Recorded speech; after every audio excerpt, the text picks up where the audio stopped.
Welcome to the second day of programming for the 2021 Invent Oregon Finals. We will be joined shortly by panelists discussing how they focus on shifting from diversity and inclusion to diversity, equity, and inclusion in STEM education. We have an opportunity within STEM programs to evolve traditional learning models to increase the number of female and BIPOC students pursuing a degree in science and engineering. Recent data shows that when BIPOC and female students are paired with mentors of similar backgrounds and demographics, they are twofold more likely to pursue STEM careers. Support needs to go beyond access to representation.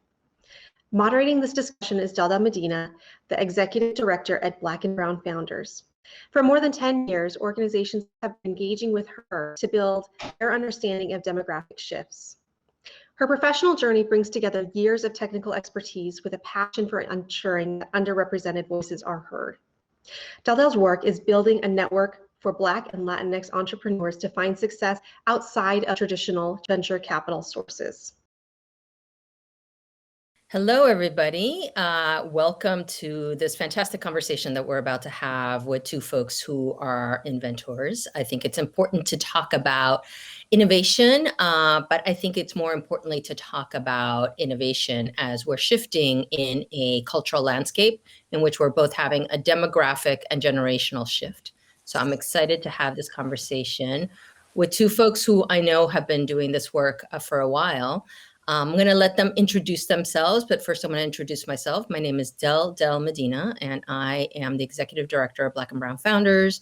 I work with folks all over the world who are going from an idea to their first prototype, and we help them doing so through our bootstrapping bootcamp. But this conversation is not really about me. I really want to welcome Tong. Tong, would you be kind enough to introduce yourself and let us know a little bit about your work before we delve into our conversation? Yeah, thanks, Delta. Thanks for the introduction. My name is Tong Zhang. I'm the Executive Director of Oregon Mesa. We're based at Portland State University, but we serve students in the northern part of the state, now in 35-ish schools in middle and high school, really getting them interested in the STEM fields and invention education. Fantastic. Thank you so much.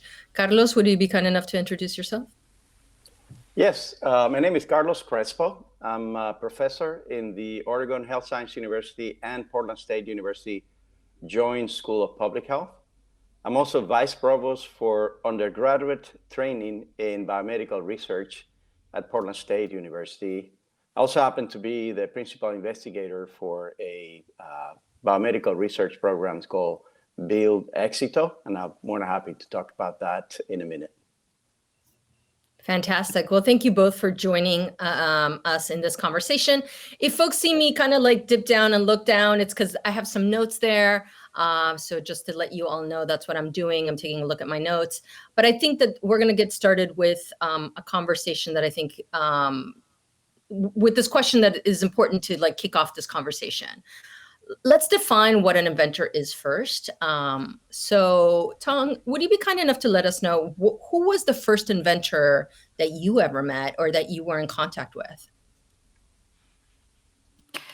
Yeah, it's a really great question because when I was young, I will be really honest with you, I was really scared of the idea of the name inventor, because I think that when I thought of inventors, it was as like basically old white guys in the past who invented things and like had world renown. And I think honestly, when I was growing up, it was really hard for me to imagine that is what I would ever aspire to do or anything like that. And I think there was a big barrier around the term being an inventor. I think that I was actually pretty afraid of breaking things when I was a kid, and I didn't actually try out as much. Honestly, I was the kind of person where, if you gave me some Lego blocks, I was like, wait, how am I supposed to build something specific with this? Because otherwise it's going to end up looking like something not specific. And I think that that's really a testament to a lot of the sort of more rigid STEM education I had when I was a kid, where it was like a lot of rote understanding, a lot of petition of like, okay, this is how you do something. This is what science is. This is what, engineering is. Like, you build to a specific goal. And I think it took me a really long time. I will say it wasn't until probably until I actually ended up being a scientist. So I actually ended up doing academic research in immunology. It wasn't until then that I was like, oh, not everything actually has to follow a script. I actually can't invent things. I can actually come up with new ideas. But I think a lot of the sort of STEM education I had when I was younger, it really did make me think that things had to do with, everything had to happen in this very regimented, like follow step 1, 2, and 3. And so I actually didn't have a lot of exposure to inventors when I was a kid. Thank you for sharing that. Carlos? Yes, that's a very good question. I was thinking about when I was, how far ago do I can recall meeting an inventor.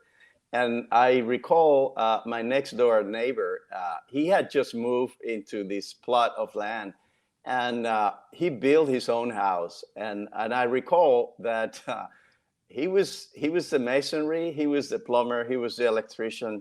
He did everything in that house. And I just drove by the house, I don't know, like 40, 50, 60 years later, and it's still standing, it still works. And I recall going to the house and help him. And I was probably maybe 8, 9-year-old, trying to see what my neighbor was doing. But, he built a house on his own. And I was, in terms of, he basically improvised, he did it, he put a house together. And it just takes a lot of courage for somebody to basically improvise as he's building his own house. Yeah, wow, that's amazing.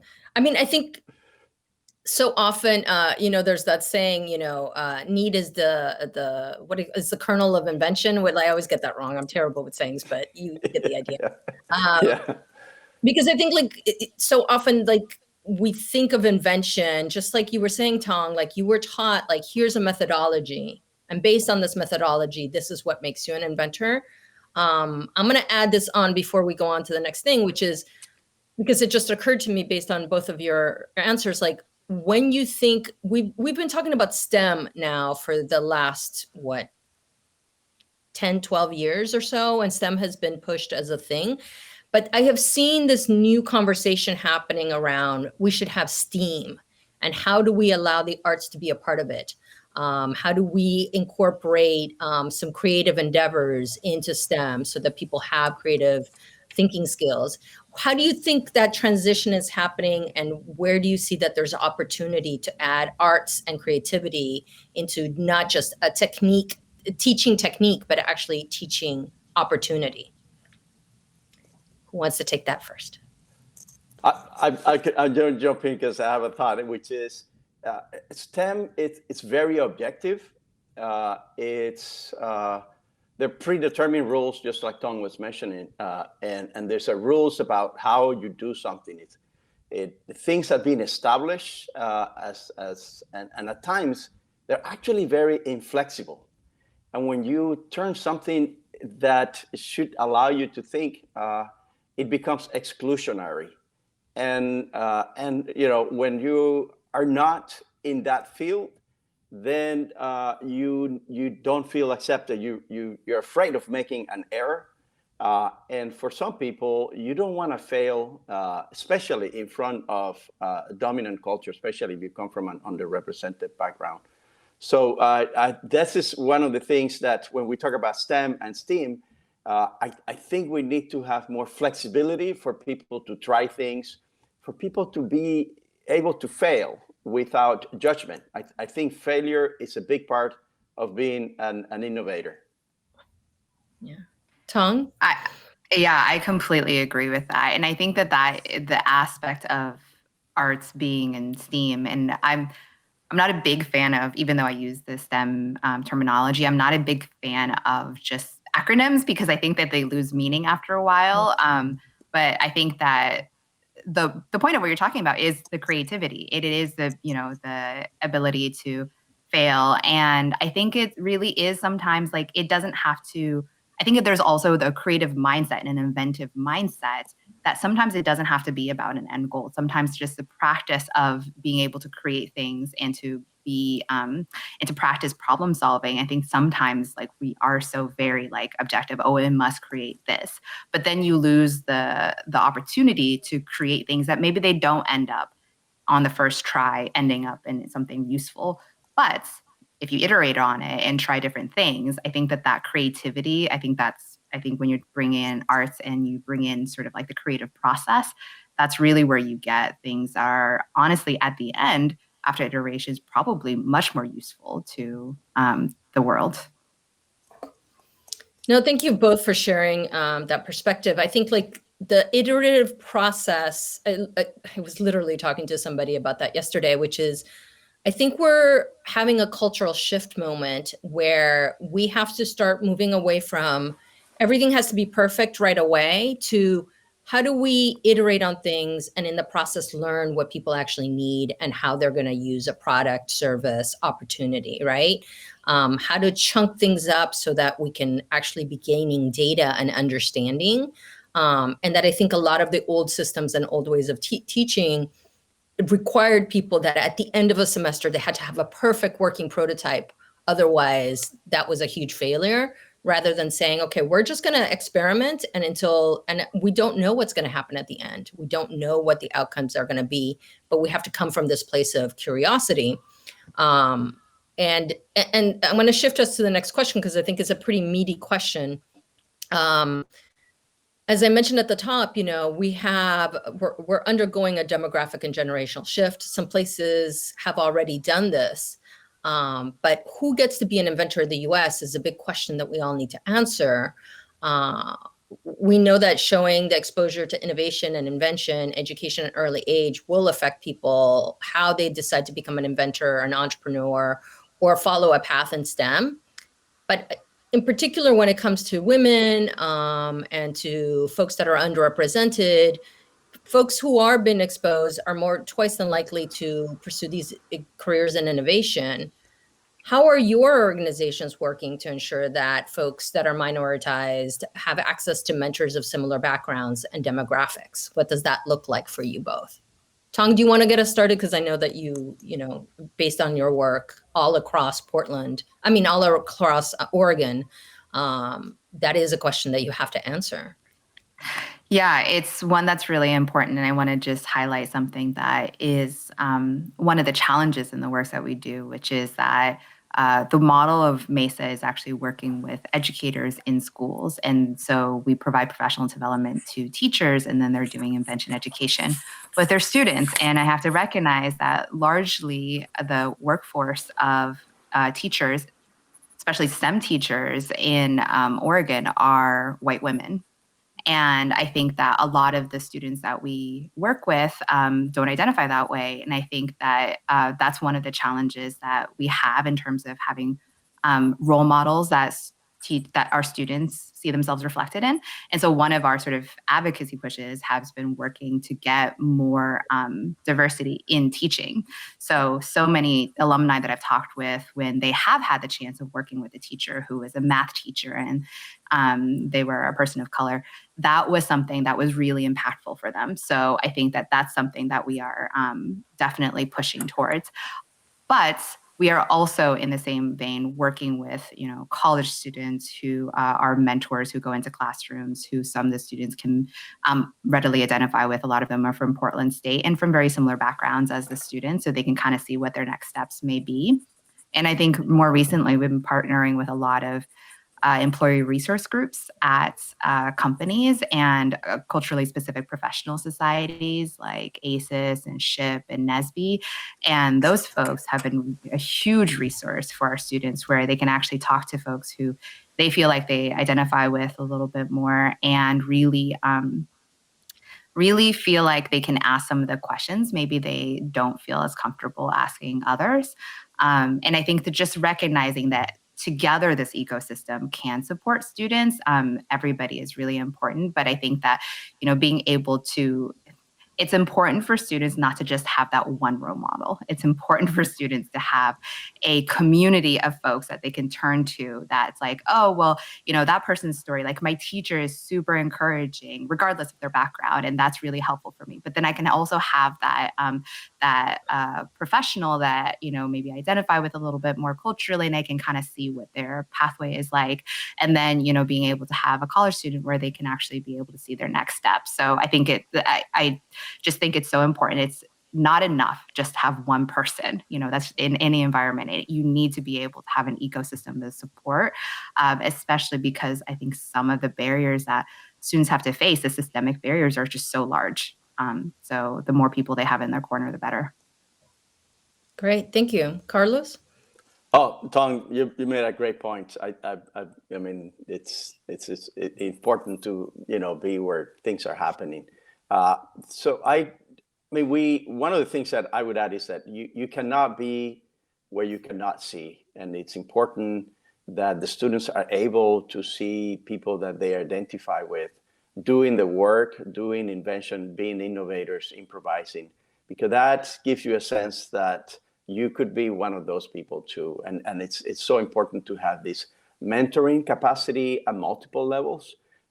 We're not born experts, so we need somebody who is able to give us the opportunity to learn, apprenticeship, and it's not just a person, but also institutionally. We need to start thinking about how we institutionally open up opportunities for people to be mentors, and for potential people who want to be mentored to come into that space.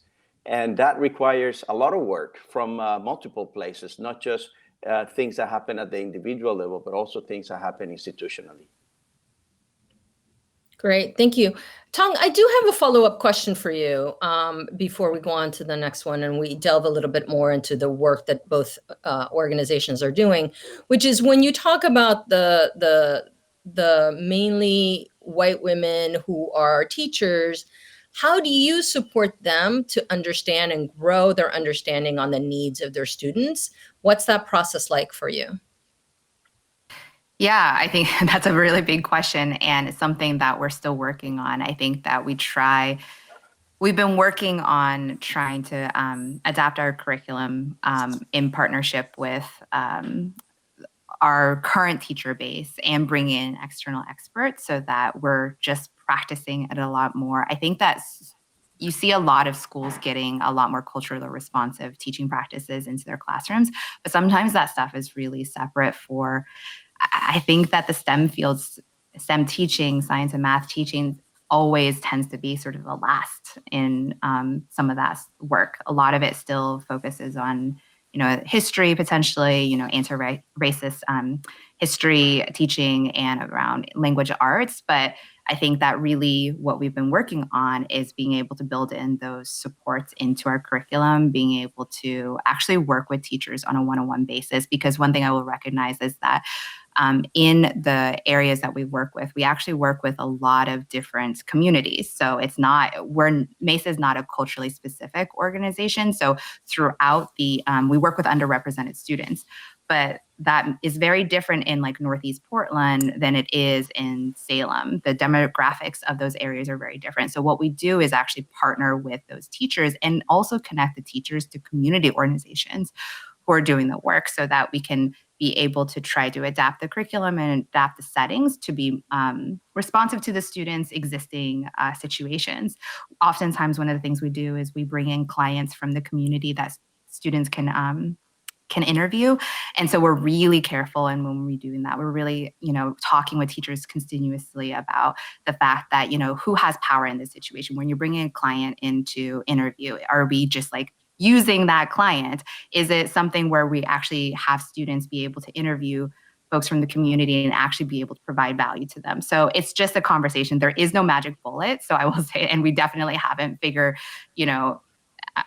probably any of it out yet, but it's a continuous process for us and something we're really committed to working on. And I would say that our teachers are absolutely committed. And that is something that when we're trying to get teachers into MESA, that our commitment to equity is like the number one thing that is important in working with us.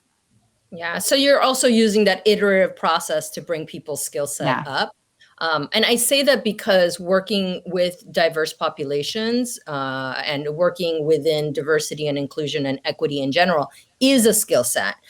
So often I think people think, well, what's the big deal? We're all the same. Well, yes, in some ways we have a lot of commonality as human beings, but culturally there are different ways in which we have been taught to engage within community. And so it's important that everybody gain that skill set. Now let's dig into, I think, the most important part of this conversation, as far as I'm concerned. It's about MESA and Build Éxito as pipelines for supporting students exploring STEM. You both are in the, working within creating programs that nurture students so that they have access and education. How have your organizations found success in bringing graduates back to the fold as mentors and presenters? Because I think like that reintroduction and kind of like, I think of it as like you're building an ecosystem so that it nourishes itself, right? Anybody who's done any biology kind of stuff, you see the graph of like, the rain comes down and then this is what happens. And then you compost and then it comes back around. So tell me a little bit about your graduates, the folks that you have engaged with. How do they come back and give and help you grow your networks? Who wants to take it first? Okay, Tong, I'm going to choose you. Okay, I will take it then. I think that kind of harkening back to my previous answer also about I think it's important to be intentional and to do it in a way that is not, I think it's really easy for an organization like MESA where I will very admit that there is always an aspect of bringing in past participants who have been successful as like, oh, look at how wonderful and successful these students have been. That's super important. But I think that one of the things that we have to be really mindful when we're doing that is that how do we have students get back into the program in a way that they have time and space for, and also be aware of the fact that maybe they are actually at a point. So I know that this is kind of counter to maybe the question, is that we have so many alumni in the Oregon Mesa community. And I mean thousands of alumni, because we have been operating for 35 years. And the way that we try to bring folks back in is obviously as mentors, as role models, as speakers. And we've been doing that really well, I think, especially even in this last year. But one of the things that I really want to be mindful of is that maybe people don't want to engage. Maybe they actually just want to be successful in their STEM careers now. And that's something that we really want to be respectful of. And I think that not having to feel like, oh, because I have this one program, I have to be committed to the cause. I think it's just as important that those who come from the program are able to feel like they have choice and be able to go on to do things in their career. And so if there's ways that they can come back to us and we can provide them opportunities that we can help them in their careers, that is just as important, because I just really want to be mindful of our asks for our alumni, because I think that their time is extremely valuable. And them being successful in what they do is just equally as important. So that doesn't negate the fact that we try to get as many. And I think we're lucky in the fact that we have so many alumni, and there are ones that want to engage, because I think that they see the value of supporting the next generation of students. But I think that, being able to understand that those folks in some of our alumni in companies, like, they're going to be in those situations where they may be the only person at their companies who identify a specific way, if they're a person of color, if they're a woman, and that is a great barrier stress on them, potentially, that there is always a diversity tax that is often placed on folks, and that we don't have to be an extra ask for them. So we want to be really do things that are meaningful. So one of the things that we've done, in addition to mentors and role models, is creating regional equity committees where we're inviting alumni to come back and, really be able to be accountable, ask us to be more accountable. How can we be more accountable to equity? So not just like, oh, come and speak, but also like help us as an organization be better and supporting folks. That has been attractive to some folks. So I think just really being intentional, everything that we do, I think is just important to realize, okay, is this ask something that is supportive supportive of individuals, or is this something that is taxing? Is this something that is actually potentially just another performative ask? So I think we just have to ask ourselves that a lot.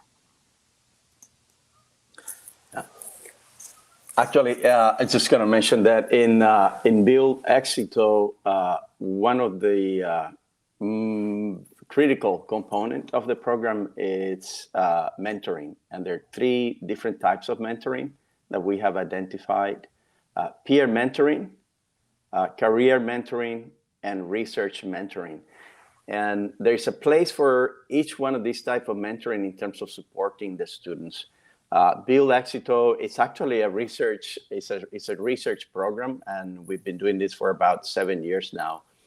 And it's a 3-year program, and the students are recruited when they're freshmen. And then they are exposed to these 3 types of mentoring, peer mentoring. And at the beginning, we didn't have a lot of peer mentors, but now as the students have gone through the program, it's a multi-tier, semi-structured program. And it scaffolds. Every year you add one more layer. And when they finish, then they come back and they become peer mentors. One of the things we do are weekly or bi-weekly enrichment workshops. This is where we talk to the students about the unwritten curriculum, the invisible curriculum of academia. If your mom and dad went to college, they have probably told you a lot about universities, about when to withdraw, about when to approach a faculty, how to approach a faculty, what is really, really important, what is not. But most of our students are first generation, underrepresented students, and they're not fully aware of this unwritten curriculum in academia. So we spend actually, and it's more of a social thing. One of the things you also have to take into account that we're developing an identity of a scientist, which most students did not have. They didn't come to college thinking I'm going to be a scientist. And they know about their different identities, ethnic identities, maybe gender identity, maybe religious identity, maybe political identities. All of these identities have created who they are. They're not fully aware that that's happening. And now we are going to tell them, and on top of that, you're going to be a scientist. You don't need to divorce from everything else you have, but this is a new identity. You're going to be a scientist. And all these things, it takes a lot of mental work. It takes space in your brain about what is this. And so we try to work with those, what I think is called non-cognitive factors. The academic part, the getting your grades good, that's separate. There's this other component, which is very critical. I think one of the most important parts in this space is motivation. And one of the things that actually predicts success, it's not so much how smart you are. It's actually how motivated you are, how much passion you have to solve that problem. Scientists, for as objective as we think it is, it's subjective, it's personal. You pick up a research project because you have a passion for it, something happened in your family, something that you saw, something that actually says, when I grow up, I want to do X, Y, or Z. I want to find the cure for cancer. And these are the things that we are trying to identify, have the student learn about this thing that was hovering in the background, and then pursue it, and then give them the necessary support. Finding a mentor is not that easy. So some of our work that we do is identify mentors, train mentors. There are a lot of great, good faculty with the best intentions, but there have never been mentors. And there's a science about how to be a good mentor. So before we actually assign a student to a mentor, we do mentor training. And then the students have peer mentors. They have faculty career mentors who help them about, most of the students think they're going to be doctors and nurses. That's what they've been told at home. And then they come to Build Éxito and they realize, oh, I could be an epidemiologist, which nobody told me I could be an epidemiologist. I probably didn't know what that meant. Oh, I could be a molecular biologist. Hey, I could be a community health worker. And these are professions, very good professions within the biomedical field that are very useful, but yet they haven't been exposed to it. And that's, it's when you have a mentor who have gone through it, who can explain how you get that degree, that they start making that connection. And then they end up with this research mentor who, for the most part, knows a lot about their research. Other than that, they don't know anything else. So they have this multi-tier mentoring program, and it allows them, because it's not just one person. It takes a village, for lack of a better word. It just takes a group of people who are interested in supporting you for you to be successful at the end. Wow, you both have said such interesting things that I'm going to try to like surface so that we can continue this conversation, which is, Tong, what I really appreciate about the methodology and thoughtfulness that you've created for your students and for your alumni in particular is actually acknowledging the ecosystem in which you live and work and engage with, which is you're not trying to tax people into having a sense of obligation to come back and work with you, but you're rather acknowledging the realities in which they're living, and you're taking that into consideration as part of the ecosystem and as part of how do you grow this ecosystem. It's sometimes like when people are ready, they'll come back, and if they're not, that's okay. I think so often when people build programs, they have some like outcomes that they want to see, and having reoccurring folks coming back from the alumni is part of it, right?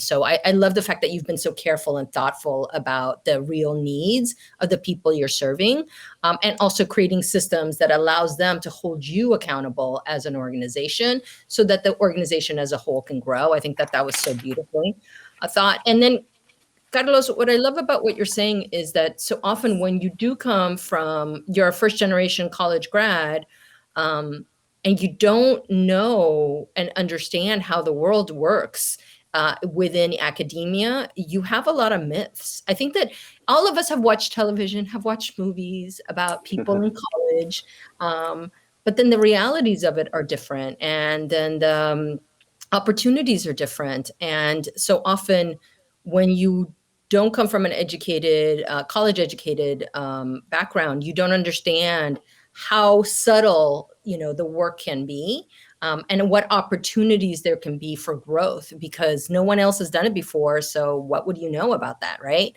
And so I love that both of you, to me, it says that both of you are taking the time and energy and space to figure out what are the needs of the folks that you're serving and how can you help them get to the next level, which actually benefits everybody regardless of what their background is. So when you look at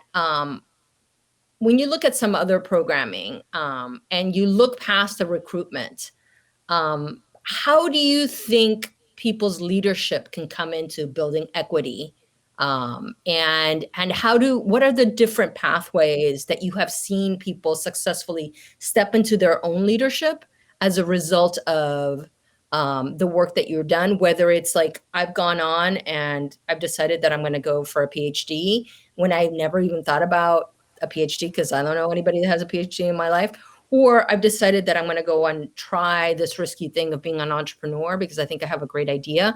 Like, where are some places, can you give us some examples of the folks that you work with where you've seen success in them finding leadership, even if they've had barriers before them? Carlos, you want to kick us off this time?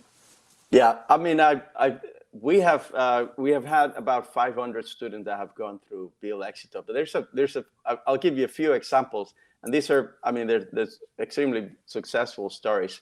There's a student who was applying to medical school, first generation. He, actually dropped out of high school and he came back to school later in life, but he didn't even think about applying to medical school at Harvard University. It was something like so far away. It was like, I'm going to apply to these schools. And his career mentor actually said, I applied to Harvard and I got rejected. I want you to go through that process. And guess what? He was accepted. He is now a second-year medical student at Harvard University with a full ride too. And the similar story happened with another student who was taking remedial math in community college. And now she's actually becoming a rocket scientist. She's getting a PhD in astrophysics at Northwestern University. And the big part of this was the fact that when they came in, there was this lack of self-efficacy, lack of self-confidence on what they could do next. And these these are big successful stories. They come back and they tell their story to the students. And it's that privilege that you have to be able to dream, that we have killed it by all the things, all the barriers, all the things that we have put in place on these students. And I think we need to let these students dream again because it's doable. It can happen. We have plenty of students, Berkeley, more Harvard, more Yale University, etc. And then there are the students who are actually said, I am happy staying here because this is where my family lives. Luckily, we have everything that they need. You want to do a PhD, you want to go to medical school, you want to go to dental school. These things are here. You don't need to actually leave this place in order to be successful. We also reach out to students who are in American Samoa Community College. We work with students who are in Saipan, Northern Mariana College. We have partnership with University of Guam, University of Alaska, Anchorage. And go ahead. So we have partnerships with students who are in American Samoa Community College, who are in Northern Marianas College, in University of Guam, University of Alaska, Anchorage. They are going through a transition of moving from those places to Portland State or to going to other universities, Hopkins, etc. And when you make that transition, it's highly distracting. It just takes bandwidth. And if a student transfer and is at Portland State and they want to remain here for the graduate school, that is a successful story, because every time you make this big move, it also takes a process of adaptation. So the fact that we have the infrastructure, by the way, EXITO stands for Enhancing Cross-Disciplinary Infrastructure and Training at Oregon. And so the I in infrastructures, we have that infrastructure here. We have the faculty, we have the research learning communities, we have the peer mentors. So students, they feel supported, and that's very important for the success of their careers. Fantastic, thank you. And Tong, we were talking about, what does it take for people to have a leadership stake? And what are some examples of people that you've seen that have gone through your program, and how have they stepped up within their leadership? Yeah, we have very similar stories to Carlos, so I'm glad that he was bringing them up. But I think one of the other things I will add is that a few of the students that have been, I think, able to really step up in their leadership have been ones who have really brought their unique life experiences and interests into their work in STEM and invention. So one example I will always bring up, because he's amazing, his name is Bosco Conte. He's actually a Grammy Award-winning music producer and inventor, and he's an Oregon Mesa alumni. And what is so fantastic is that he was able to bring his specific experiences working as a DJ when he was even in middle school, into his later interest in mechanical engineering. He ended up going to USC for mechanical engineering, and then later on was able to, in Southern California, connect his interest of engineering with the music industry. And now he is, working in the Bay Area on startups in the music industry for music tech. And I think that that's so fantastic, because it's something about that a lot of people don't have perspectives on. And I think the fact that he was able to bridge his background and his interests with technology, I think, is the thing that I find most interesting and most important about what we're working on in terms of bringing underrepresented students into invention and into STEM and tech. Another person I will cite, she was recently our keynote speaker for our Mesa Day event, Brooke Thompson. She's a Karukan Yurok Native American member of the tribes down there, and she is really interested in water, not just water conservation, but just about water rights and around systems and related to water. And it's really because of the fact that, in terms of her background and her history with Indigenous people, that, it's the perspectives that she brings to like civil engineering. So she's a civil engineer, and being able to be a leader and speak out about those, about systems that are multi-generational, not just like, okay, what can we do right now and what can we do that's quick? I think that those are the examples, and there's many more out there like that, like those stories. But I think it's super important why, like I said, about that it's so important to bring individuals' backgrounds and their perspectives into these fields, because then we're getting perspectives that a lot of folks up until now have never really thought about. And I think we all benefit from these experiences. Wow, thank you so much. And I think that blends in really well to the next question that I have for you of, you're working within certain educational systems that as a non-teacher or educational person or person within academia, this is like my perspective and only my perspective, and does not represent that of anybody else on this panel. That's my disclaimer. I also play a lawyer sometimes, but I'm not a lawyer. Which is, I am curious, like when I look at a lot of the systems that we have within education, they really come from 19th century models that were created at the beginning of the industrial age, right? In which people had to be trained to work and live in certain ways so that they can be successful within factory systems, right? And we've kept a lot of those same models, but now we're living within a 21st century context. And I think that during the pandemic in particular, we have seen where those systems have huge gaps with the realities that people are living and working within, right? And so I am curious, because both of you work within these systems and you see the places and spaces where there's opportunity for growth for the systems, opportunity for iteration, opportunity for reform. What are some places that you recommend that the academic systems that you work within do better, not just for the students that you're currently serving, but for the overall communities that you're serving? Because I think we need to make that clear that when you're working with underrepresented folks, that actually is good for everybody, right? And so often we think of equity as an either or, either one group wins or the other one loses, rather than saying our economic destinies are tied together and we need to do better for everybody, right? But I'm curious, like, what are some of the recommendations that you have right now that you know can be enacted, be put into place, that would make academic institutions, and educational institutions be more responsive towards the needs of the 21st century student that we currently have? Tong, do you want to kick us off? Yeah, I'll try to take a stab at it. That is a really big question. Yes, I know. I think that, so it's a good one. I think that Mesa is based at the College of Engineering, and I think the College of Engineering has, at Portland State, it's been really interested in trying to bring more diverse students into the college and trying to support them. But I see some of the things that I think are gaps within the college, but also just academic systems in general.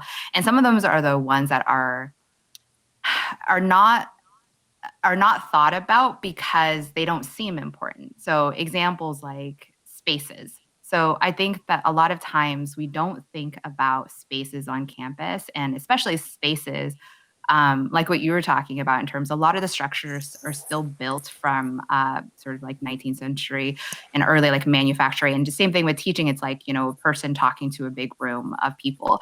So now there's more like prototyping spaces on campus and everything. But are those spaces really welcoming to all identities?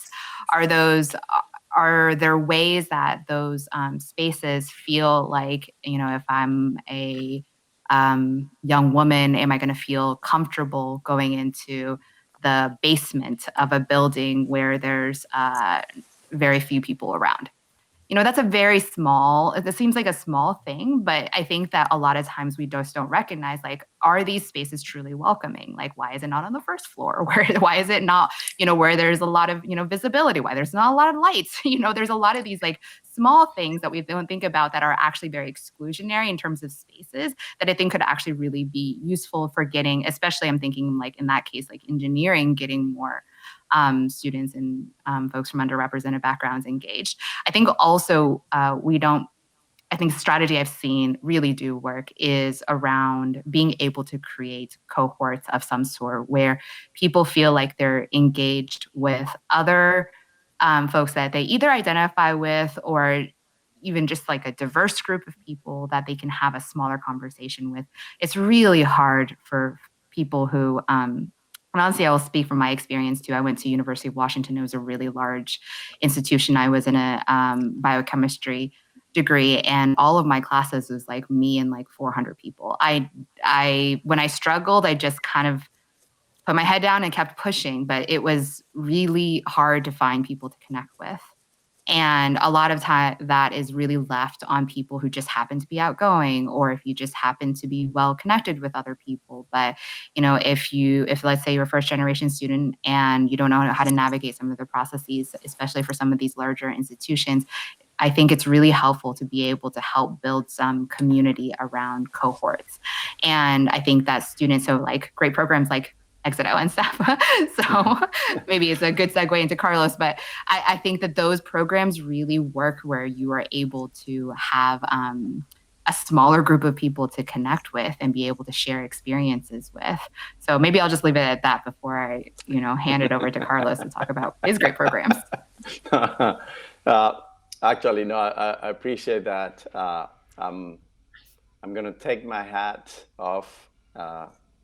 I'm going to put the vice provost hat on. And as vice provost, I report to the provost. And these are, talk about institutional things. The vice provost, the provost is the chief academic officer of a university. And I'll tell you a few things that are actually major problems. Access is one of them. You want to be able to go to an institution of higher education where a system you can easy access to your professor, easy access to advisors, etc. And access is not just a physical word. Access is also being able to see somebody that you can relate to culturally. There are things that you can share. I mean, the other issue is affordability. Price is an issue. If 1 year in college is equal to the same amount of wealth that your entire family has, which is not unheard of. Many families don't own a home, might have a car, etc. And the entire wealth might be $10,000, $15,000, $20,000. And you're going to go to college and you're going to tell your parents 1 year in college, just in tuition, is going to cost us $10,000. And you expect your parents to say, oh yeah, go for it. Even if you do that, there is an added pressure on you as a student to know that you are exposing financially your family to this huge debt. And that's pressure that doesn't exist among other students. And in addition to the academic pressure of being successful. So between access and affordability, we can see how the system is stacked against some students. The other part is that we need to diversify our faculty. Our faculty do not look at all like our students. And it probably means that we need to start growing our own. We need to start identifying students who in 5 or 10 years, because we had this discussion 10 years ago. We had this discussion 20 years ago.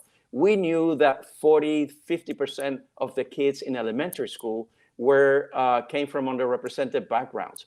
And those kids 10 years ago are already in college, and we haven't changed. We are still the same demographic in terms of our faculty, and we have hired new faculty, but we have failed in diversifying our faculty. This is an important, critical part of retaining your students.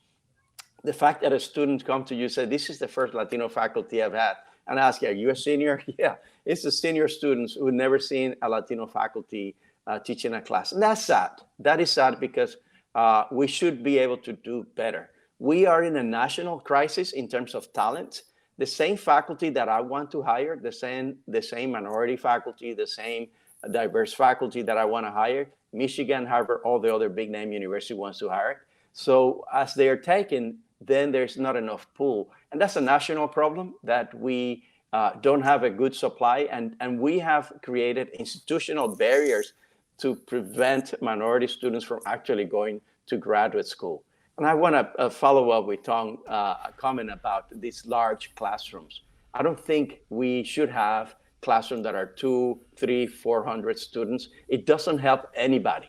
We know these classrooms have a high W and F, and the fact that the students are dropping out or failing these classes, it's not the material itself. It's intimidating to go to a classroom and be surrounded by 300 other students and in a course that usually is very difficult. And then that failure then translates into everything else, because the fact that you didn't pass the class, it just brings back this sense that you were not successful in that class. You switch majors, you actually completely give up. And it requires that we have smaller groups that can actually talk about it, and you can repeat the class. There's things that you can do to actually be more successful.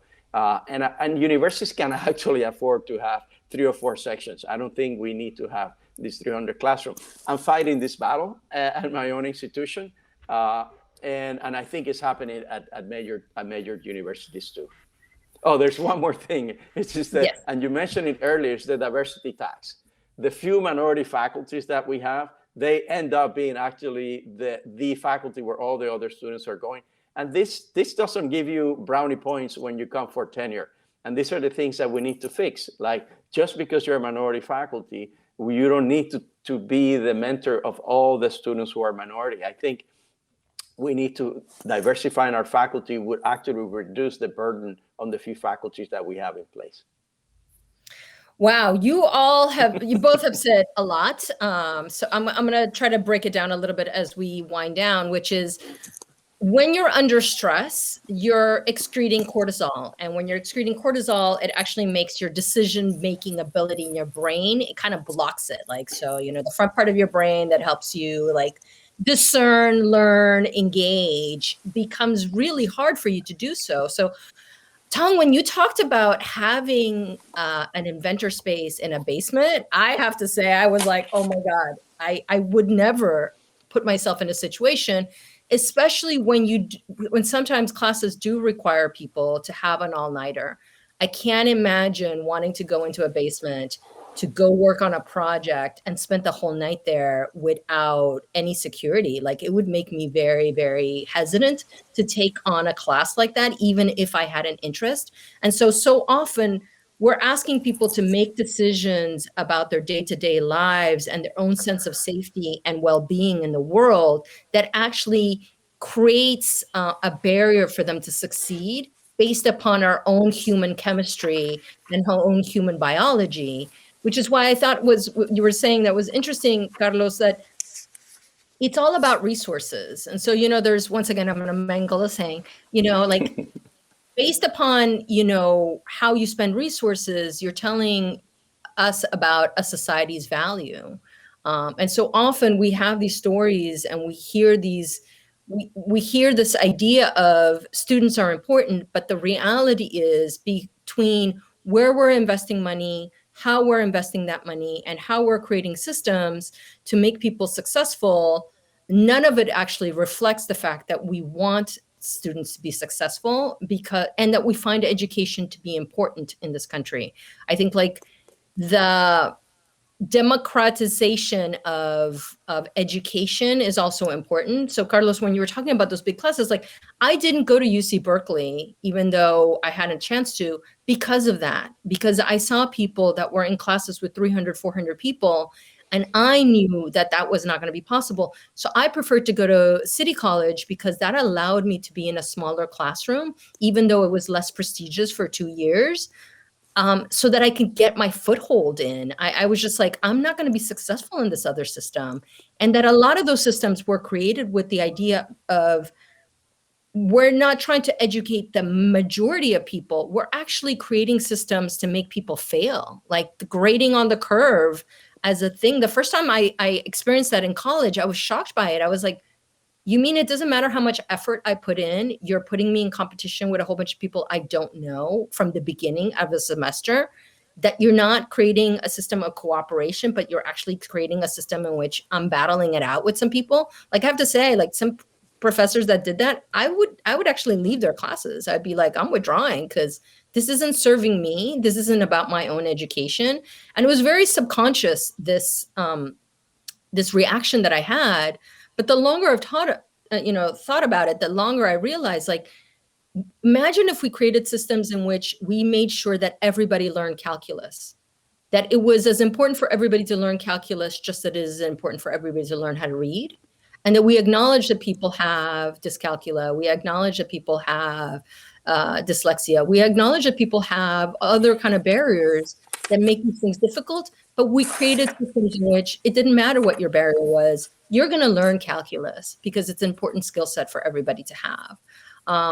So as we're winding down and you've given these strong and important recommendations, could you leave us with, like, what is the one thing as we're exiting the pandemic that you see as a hopeful thing for both the people you're working with and the systems that you're working in, where you feel that there's an opportunity for anybody who's actually watching this to take advantage of saying, yes, invention is important, innovation is important. Here's the ways in which I can support it, even if I'm not an inventor. Carlos, do you want to kick us off? And then Tong, you can finish. Yeah, I think there's work that can be done, especially institutionally. I think if you're from the outside looking in and listen to this, we need opportunities for students to get internship, externship, apprenticeship, co-op. They need to be able to know, what am I going to do with this degree? In the classroom, you learn certain things, but you want to see how it works in the real world. And for that, we need partnerships with business, with industry, with health systems, because that's how the students is going to see the application. One of the we do with Exito, we have this thing called research learning communities, where the student actually spend 2 years doing research 10 hours a week. And at the end, they have a research product. But it's not a summer thing. It's actually 2 years where they get to learn about the type of research, but also that ecosystem that Tom was talking about. Like, what's my role here? What's a postdoc? What's a research assistant? Who's the PI? There is a hierarchy, and there's a team, as what's called science team. And we all contribute to make this experiment work better. And this type of exposure is very important because that's how you get motivated. So I hope that one of the things that whoever is looking at this, that they actually volunteer. We can use financial aid, scholarships. Actually, I say money is cheap. That's the easy part. To throw money at a problem usually doesn't solve it. It's important. But what I have learned is when we actually throw money at the problem and move away, we haven't solved the problem. It takes intentional commitment. It takes that you are able to say, and come here, we're going to mentor you and we're going to help you. We'll deal with the money part. It's important, but I think what is critical here is that we give people the chance for them to continue to dream and innovate. They have improvised. The fact that they're in college, after all they've gone through in their life, it tells you that they were able to improvise and get to where they are. Tom? Yeah, I think that I really like what Carlos was saying about the intentional commitments. I think we all have to do that. And I think that we have a real opportunity to do so. Coming out of the pandemic, I think I'm hopeful, and this is sort of a negative spin to it, but I think that this last year has surfaced, at least for myself, and I think I hope for others as well, the really large systemic and inequities and inequalities, both obviously in terms of sort of like racial justice movements, but also in terms of just like learning, especially that we see that so many people have been lost this last year from, you know, K through 12 and college who are not as engaged.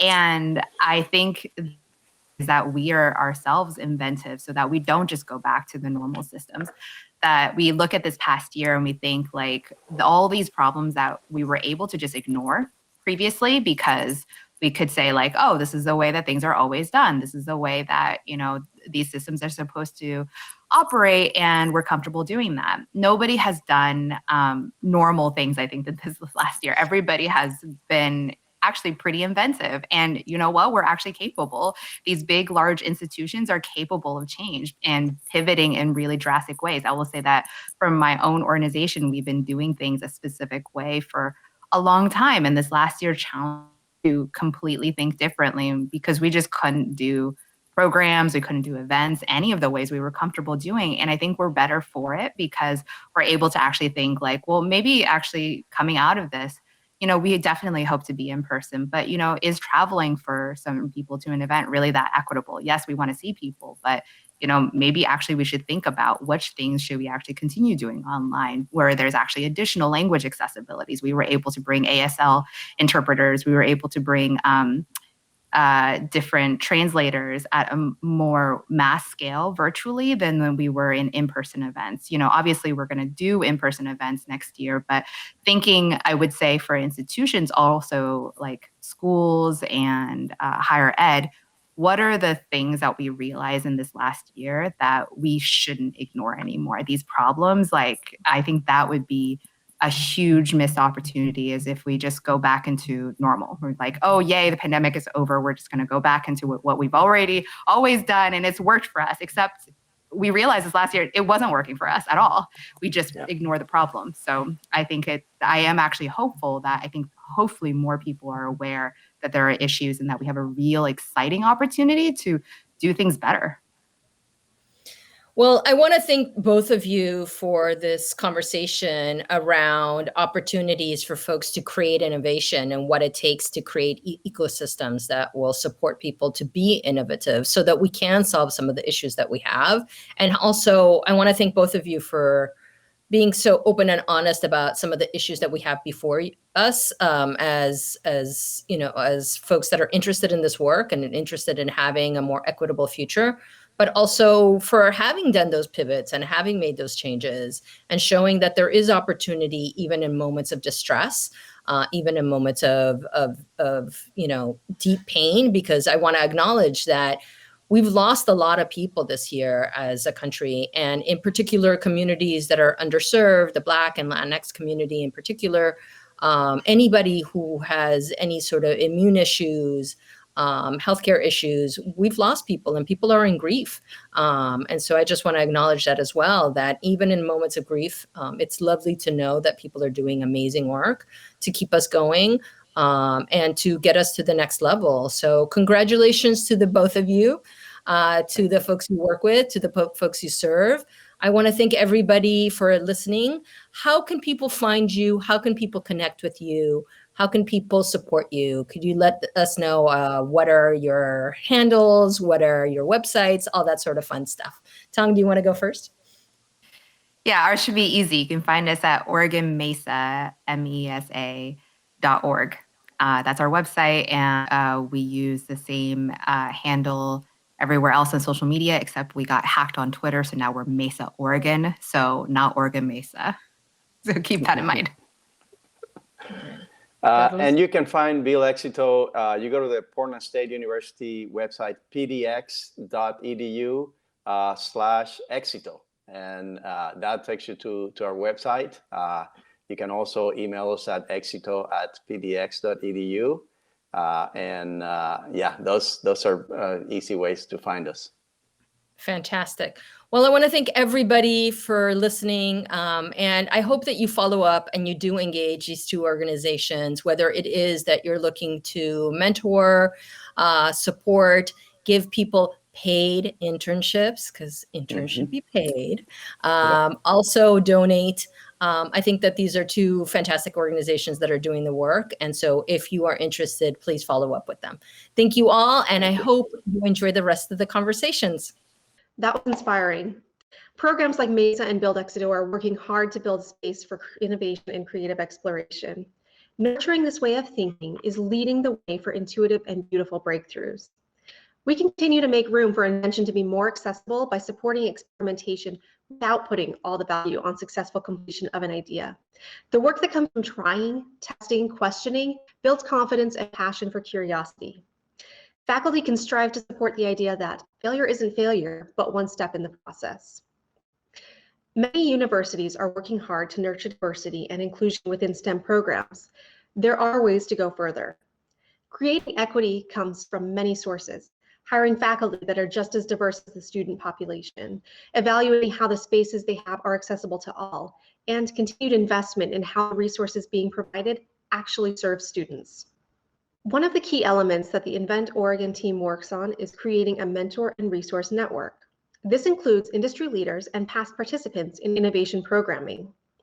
It's important to recognize that engagement with the mentor network continues after graduation. The connections made are those of a lifetime.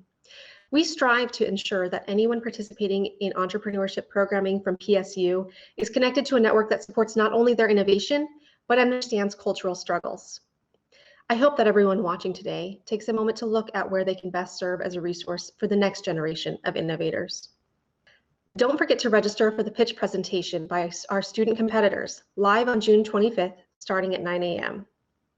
Join us later today for a panel on closing the intellectual property education gap, creating understanding, at 12 p.m. The programming today would not be possible without the generous support of our sponsors. The Lemelson Foundation, Business Oregon, Stoll Reeves, Oregon Community Foundation, the Ford Family Foundation, Horan Media Tech Advisors, Portland State University,